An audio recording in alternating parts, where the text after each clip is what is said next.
dua lokasi bandara yang berbeda. Yang pertama, saya melaksanakan di unit penyelenggara Bandara Udara kelas 1 Utama Juanda Tarakan, Kalimantan Utara, dan yang kedua yaitu di Bandara Internasional Igusti Ngurah Rai Bali. Baik, untuk yang saya jelaskan adalah sistem catu daya jaringan listrik yang ada di kedua bandara tersebut. Untuk lebih jelasnya, saksikan berikut ini. Baik, di sini saya akan menjelaskan wiring diagram jaringan listrik di UPBU Juanda Tarakan. Untuk daya listrik Bandara Juanda Tarakan sendiri yaitu sebesar 1150 kVA, mendapat pasokan utama atau catu daya utama yang berasal dari PLN melalui dua jalur yang berbeda, yaitu jalur Juanda dan jalur kota. Selanjutnya, pada gardu ukur atau existing, di sini di panel incoming yaitu panel tegangan menengah. Di sini kita namakan kedua jalur tersebut dengan feeder 1 dan feeder 2 menggunakan sistem manual interlock. Untuk jenis kabel yang digunakan yaitu NA2XSE-BY ukuran 3 x 150 mm persegi pada tiap-tiap feedernya. Selanjutnya, diteruskan outgoing menuju ke gardu hubung pada sisi tegangan menengah atau masuk ke panel tegangan menengah 20 kV. Selanjutnya diteruskan ke sisi primer trafo.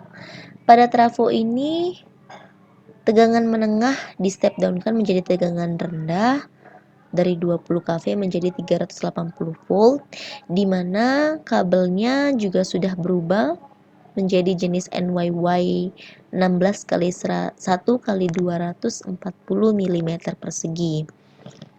Selanjutnya, pada panel PUTR di sini terdapat beberapa proteksi dengan jenis MCCB 3 phase.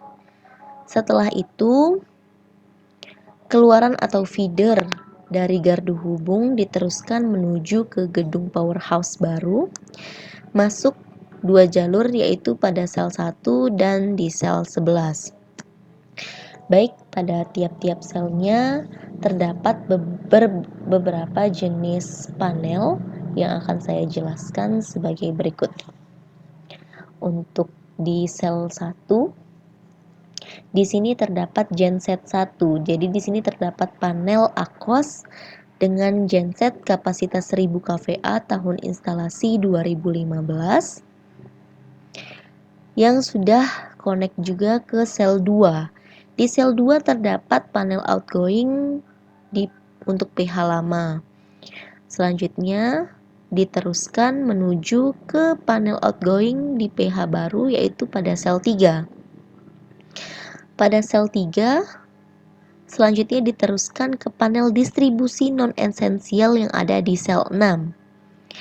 Dan pada sel 3 juga sudah connect ke sel 4 yaitu menuju ke panel distribusi gedung pH. Jadi untuk penjelasannya dari sel 4 itu sendiri terdapat panel distribusi gedung pH. Di sini terdapat beberapa MCCB 3 phase. Selanjutnya diteruskan ke sel 5. Di sini terdapat genset 2.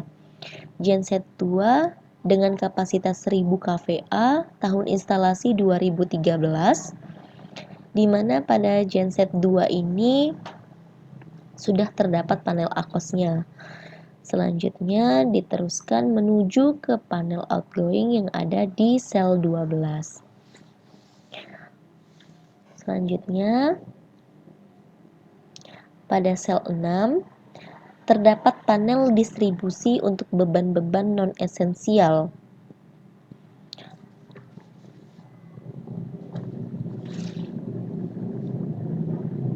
Pada sel 7 terdapat panel dengan beban non-esensial. Jadi pada sel 6 itu adalah panel distribusinya, dan pada sel 7 itu adalah panel beban langsung non-esensial. Apa saja jenis beban-beban non-esensial itu sendiri?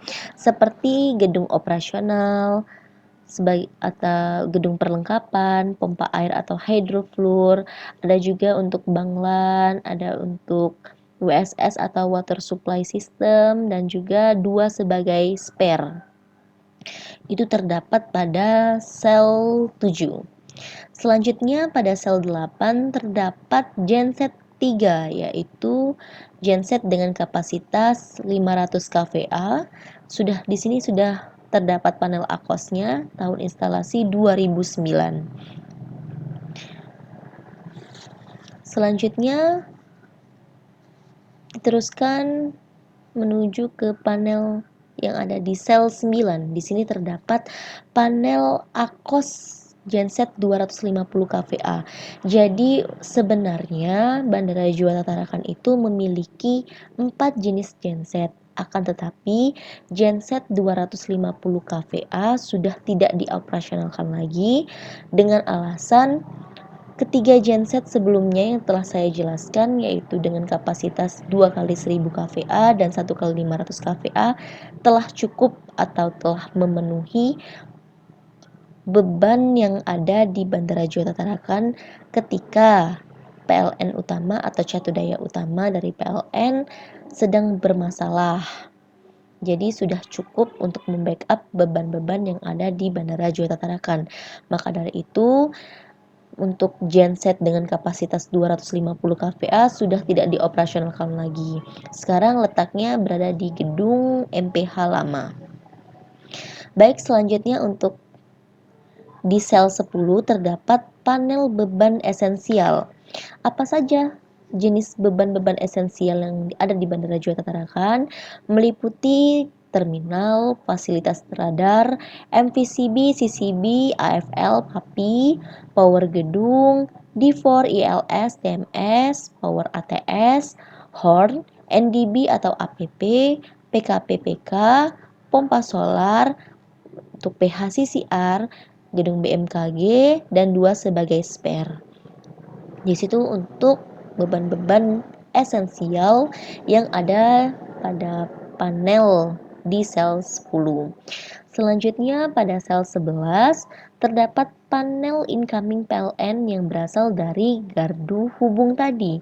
Jadi gardu hubung atau firdo hubung ini sudah meneruskan incoming dari PLN menuju ke sel 1 dan di sel 11. Selanjutnya sel 11 terdapat panel PUTR. Jadi di sini sudah dalam bentuk tegangan rendah. Pada sel 12 terdapat panel outgoing PLN dan semua jenis kabel yang digunakan pada sel 1 sampai sel 12 menggunakan beberapa jenis kabel seperti kabel NYY untuk pada sel 11 dan sel 12 karena itu merupakan panel incoming dan panel outgoing.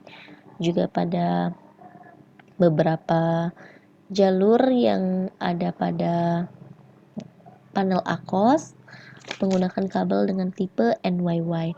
Sedangkan untuk di sel 10 dan di sel 7 itu sudah menuju ke beban-beban esensial maupun non-esensial menggunakan kabel assisting jenis NYF GBY 4 kali 95 mm persegi.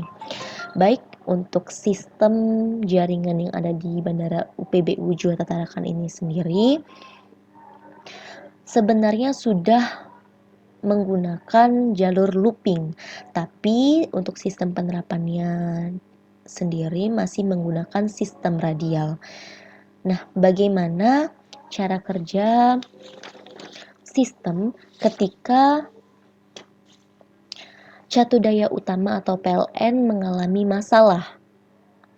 Jadi, dengan kapasitas genset 2 kali 1000 kVA dan 1 kali 500 kVA telah cukup untuk memenuhi beban yang ada di Bandara Juanda Tarakan itu sendiri, dimana seperti yang kita ketahui bahwa langganan daya di Bandara Juanda hanya 1150 kVA.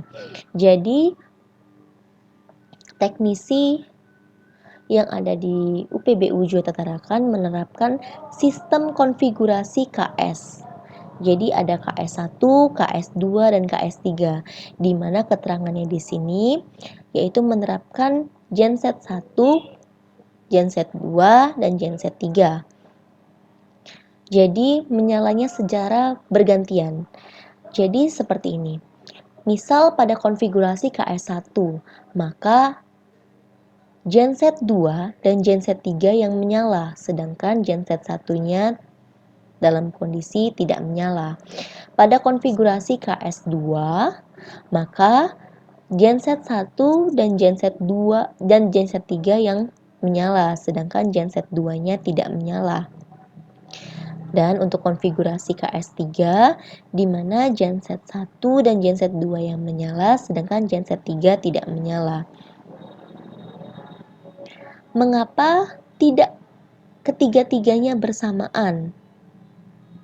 Dalam arti kata, mengapa ketika pemadaman listrik atau terjadinya gangguan masalah pada jaringan listrik, mengapa tidak ketiga genset menyala?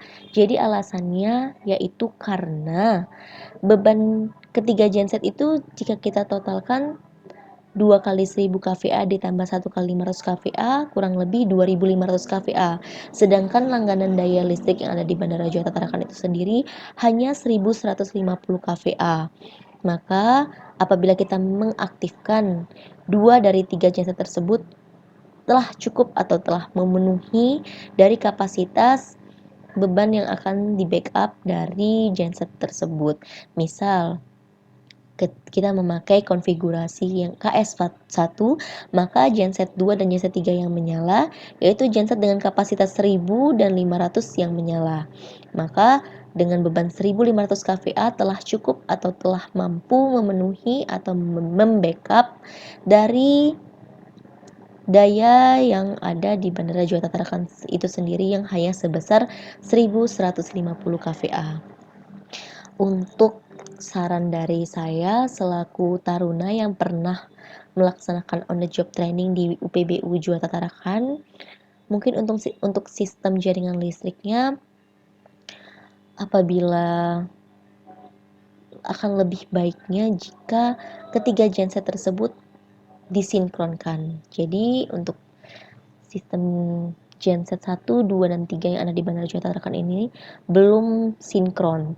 Jadi apabila ketiga genset sinkron, maka ketika beban yang telah memenuhi untuk daya listrik yang ada di bandara, ketika terjadi masalah, maka salah satunya langsung secara auto akan mati. Jadi tidak perlu menggunakan sistem konfigurasi KS 1, 2, maupun 3. Untuk syarat dari sinkron genset itu sendiri yaitu harus dengan tegangan yang sama, frekuensi yang sama, arah pasa yang sama, dan besar sudut pasa yang sama. Jadi juga tujuannya dengan disinkronkan genset yaitu untuk menghemat bahan bakar atau solar yang digunakan pada genset tersebut. Jadi hanya yang diperlukan saja tapi secara otomatis. Itu kelebihan dari saran yang telah saya buat. Sekian pemaparan saya mengenai wiring diagram jaringan listrik UPBU Juanda Tarakan. Selanjutnya akan saya jelaskan wiring diagram jaringan listrik Bandara I Gusti Ngurah Rai Bali. Baik, untuk Bandara Internasional I Gusti Ngurah Rai Bali itu sendiri seperti yang kita ketahui bahwa Bandara Bali merupakan bandara dengan tingkat penerbangan yang cukup tinggi di Indonesia. Jadi begitu kompleksnya sistem jaringan yang ada di Bandara Internasional I Gusti Ngurah Rai Bali seperti yang tertera pada layar, yaitu di sini menggunakan sistem PLN metering kios 1, metering kios 2, dan metering kios 3. Baik, saya akan menjelaskan apa sih MK1, MK2, dan MK3 itu sendiri.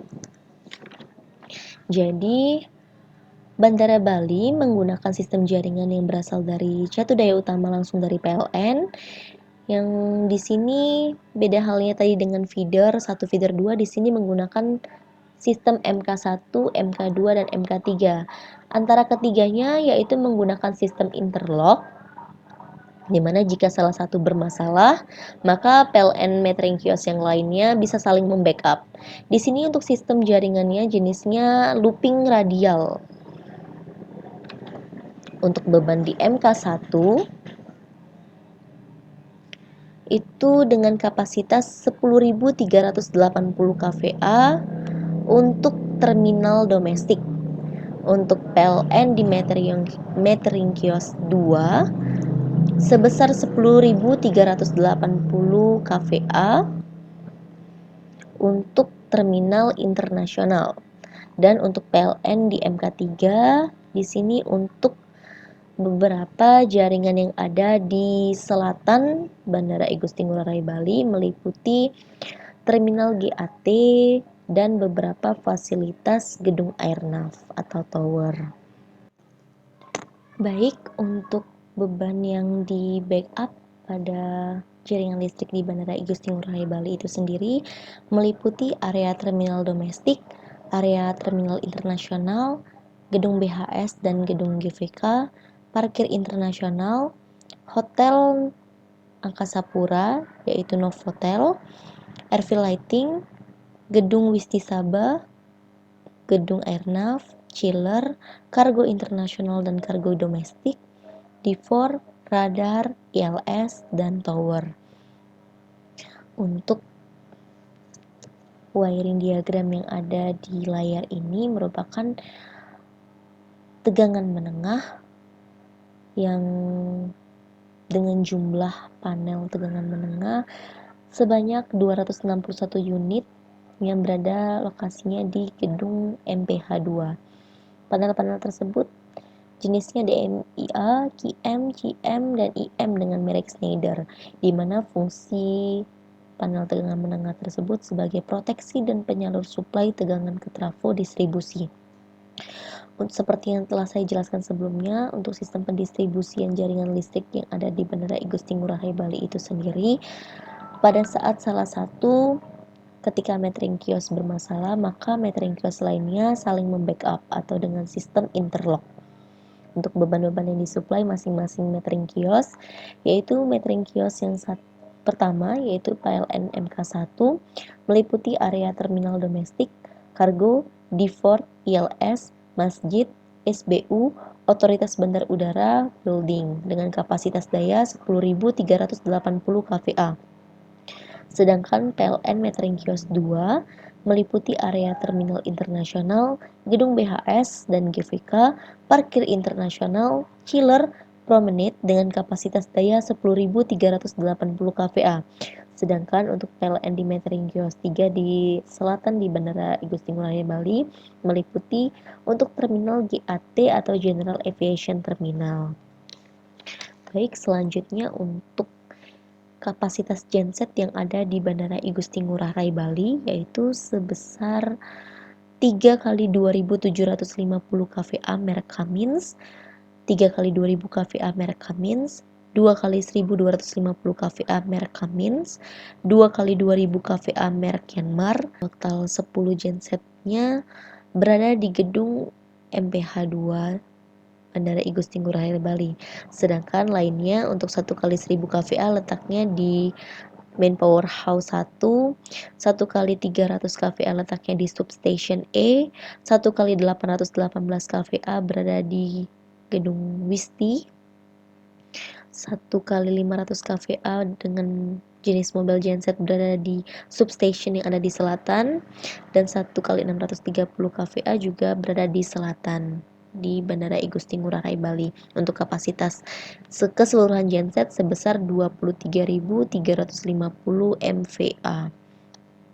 Jenis kabel yang dipakai pada jaringan TM ini sendiri merupakan kabel jenis N2XSE FGBY dan N2XSE BY. Untuk kemampuan trafo dan genset masing-masing 80% dari seluruh kapasitas atau beban yang ada di Bandara I Gusti Ngurah Rai Bali. Baik, sekian pemaparan saya mengenai sistem jaringan listrik atau catu daya listrik yang ada di Bandara Internasional I Gusti Ngurah Rai Bali. Jadi dari kesimpulan yang dapat diambil, perbedaan jaringan listrik yang ada di Bandara PBU Juanda Tarakan dan Bandara Internasional I Gusti Ngurah Rai Bali terletak pada kompleksnya jaringan yang di Bali, di mana feeder atau catu daya utama yang berasal dari 3 jalur langsung pada sistem auto interlock, sedangkan pada Bandara Juanda Tarakan masih manual interlock, di mana hanya digunakan dari 2 feeder hanya 1 feeder saja. Untuk kemampuan gensetnya sendiri, jelas kapasitas genset di Bandara Bali sudah cukup kompleks dengan kapasitas 23.300 MVA, sedangkan di Bandara UPBU Juanda Tarakan masih totalnya hanya 2.500 kVA. Demikianlah pemaparan saya, terima kasih. Demikian pemaparan saya mengenai sistem catu daya jaringan listrik yang ada di UPBU Juanda Tarakan dan Bandara Internasional I Gusti Ngurah Rai Bali. Semoga bermanfaat bagi teman-teman yang menonton. Mohon maaf apabila ada salah kata dan kepada Allah saya mohon ampun. Saya akhiri. Wassalamualaikum warahmatullahi wabarakatuh. Terima kasih.